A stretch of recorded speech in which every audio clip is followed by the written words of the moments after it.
Memory transcription subject, Captain Calsim, United Nations prisoner. Date, standardized human time, January 1st, 2150. Humanity was a species that I had equated to a virus, something infectious that would take over everything they touched. As I watched the galaxy transform through news reports and a closed internet link in my cell, I saw that I was right on that front. Their culture became a dominant powerhouse, with entertainment franchises that bloomed in ways unimaginable for Predator ideas. Terran bands toured across entire planets, playing at festivals to diverse audiences. Sometimes those gatherings were devoted to restoring the pasts shown in the archives. Films and games with gratuitous input, from binocular-eyed characters to predator-diseased violence, sold like wildfire. Terran traditions and mannerisms became known across the galaxy. Earth became the heart of the Sapient Coalition as they began to move past the bombing. I'd regretted that I had no choice but to cut their cities down, even before my mission was a failure. One by one, the Terrans rebuilt every last one of the major epicenters from the ashes. Their technological advances came at a staggering rate. Vienna, which currently hosted over 100 alien embassies, had also become a hub of scientific research ever since it had been deemed the host city of Project Chronicle. That was a project to restore the teachings of every species' depraved past, so they could go back to their barbaric, primitive ways. Tens of thousands of aliens arrived on Earth's soil to participate in the restoration efforts. Genetic advancements piled up from the sister project as the United Nations gradually convinced more former omnivores to remove their meat allergies. That included the crocodile, restoring their bloodlust after Terrans replaced our honorable government with some wishy-washy plant Nuela. I was appalled to see how far my species had fallen. It wasn't long before former Federation oddities appeared on news programs about dabbling in these culinary sins. Part of why these races were so curious to try the full-fledged human meals was that their vegetable dishes had spread along with their culture and wowed with their complexity. To think those fools patronized a predator's banquet, the cure that I begged the Terrans to take. They truly did pity us for having our bloodlust removed. In a little over a decade, they've undone millennia of progress. It had been hopeless the moment the Kolshians fell to their onslaught. The humans launched attack after attack on the very foundation of the Federation's beliefs. Exterminators, the very profession I'd once been a part of, either shuttered their doors or became something unrecognizable that went by other names. Terrans convinced the public that predator attacks were sapient assaults, and once that idea was planted, it became true. They'd also activated pity for the burning beasts, like I'd felt the first time I doused younglings in gasoline. It was a horrific process, sure, but necessary to remove their traces. How contaminated must all these worlds be now? I mused aloud, staring at the dingy walls of my tiny cell. Humans have spread to almost every planet. They start more colonies before even filling up the old ones, just for some domineering drive. My voice was fraught with both age and disuse. Sometimes I talked aloud to keep myself sane. When the humans gave me the internet link, it came with a caveat. They kept sending me profiles on Terrans who died during my raid, forcing me to look at the details of their lives. I couldn't access the rest of the web until I'd watched the morning's videos. Hadn't I been burdened with enough guilt, knowing they were feeling and compassionate creatures? I didn't know why I craved connection to this awful reality enough to go through such torment. For some reason, I always watched their October 17th ceremony, a planetary holiday not just across Earth, but many SC powers as well. Remembrance Day, they called it. I remembered all of the impossible choices I'd had to make, protecting other life forms over Terrans. I remembered standing on that bridge, desperately trying to fire off our bombs as the Arcs arrived. And I remembered it too well, even in my old age. Part of me had hoped either natural conditions would free me from this world through death's release, or that they'd wipe my memory clean of the awful things I'd seen. In the end, I knew I'd damned Nishtal and killed millions on Earth in a sacrifice that amounted to nothing. The kernels of doubt were the worst part of it. Still, I remembered what was wrong with these Earthlings as I watched every aspect of the Federation crumble. Predator disease facilities were a target of their assault. Despite their prior assertions that predator attacks were done by wicked minds, the humans thought that was something that could be talked away, and that the herd shouldn't be protected at all.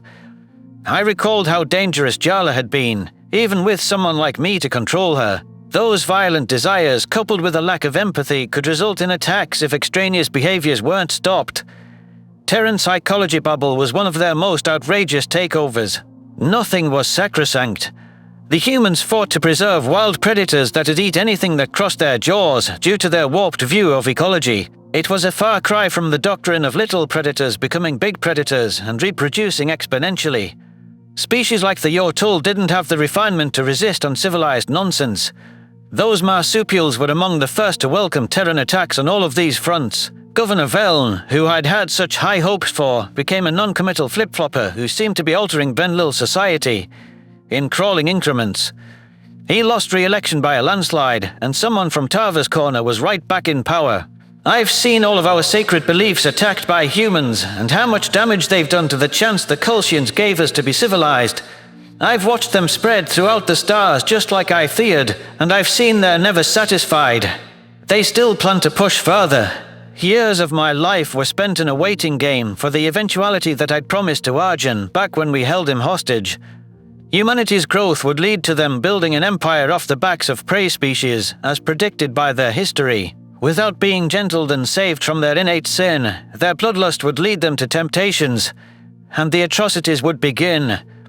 I assumed it would happen with the Federation powers that didn't surrender.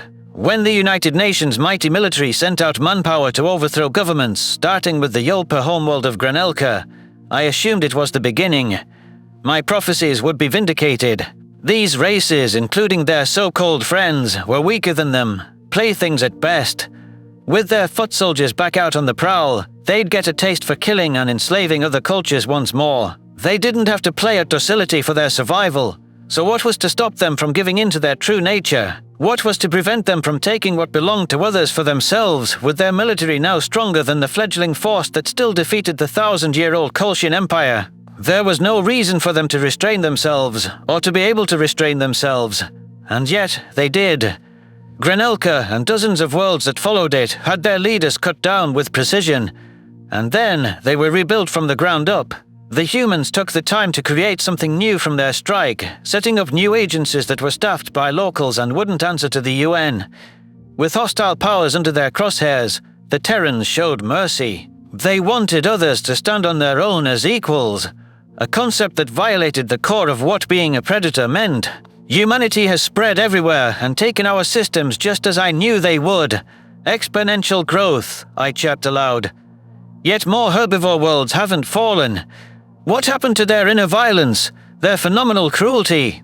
If my mission hadn't been for the Federation's survival, then I hadn't needed to spearhead the extermination fleet at all.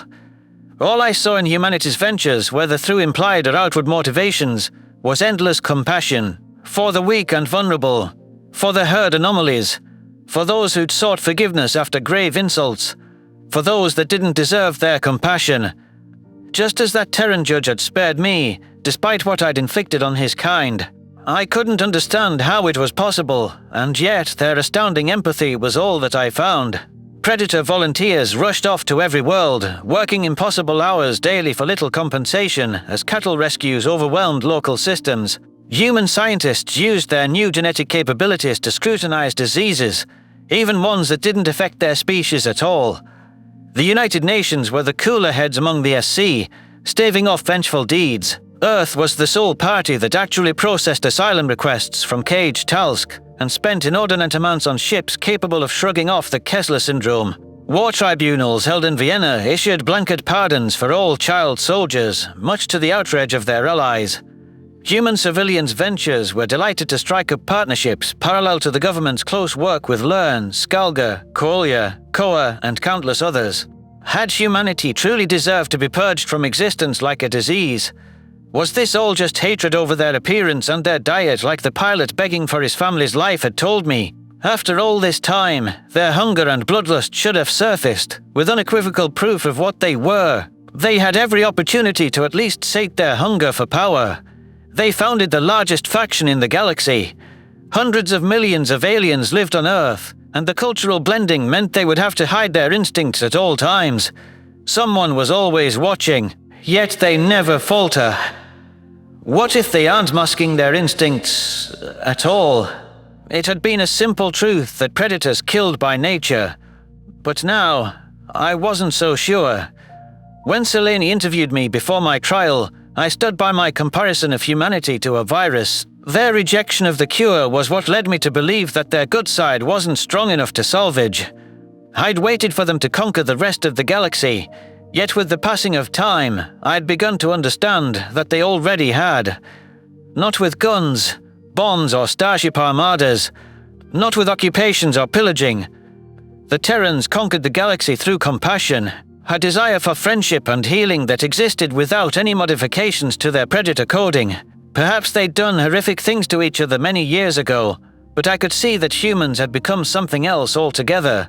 Their true selves, at the pinnacle of their advancement and the height of their power, were galactic caretakers, capable of emotion on par with the Venlil. For every Federation tenet they perverted, I couldn't help but notice they'd ushered in a level of peace incompatible with any goals of violence. Life was better under their rule than the Colchians or the Far Sol. It was an unacceptable truth to realize Earth would never be a spacefaring planet of domineering brutes. The enormity of the guilt crushed my very soul and conviction. The tragedy was how truly unnecessary my genocide had been. Everything that we'd believed about humanity's intentions was patently false, despite all wisdom and prior experience. Their emotional depth drove them with a legitimacy that shouldn't have been possible. There could be no greater punishment than to watch the galaxy move on without me, and to be forced into slowly realizing how erroneous my understanding was of the fundamental nature of predators.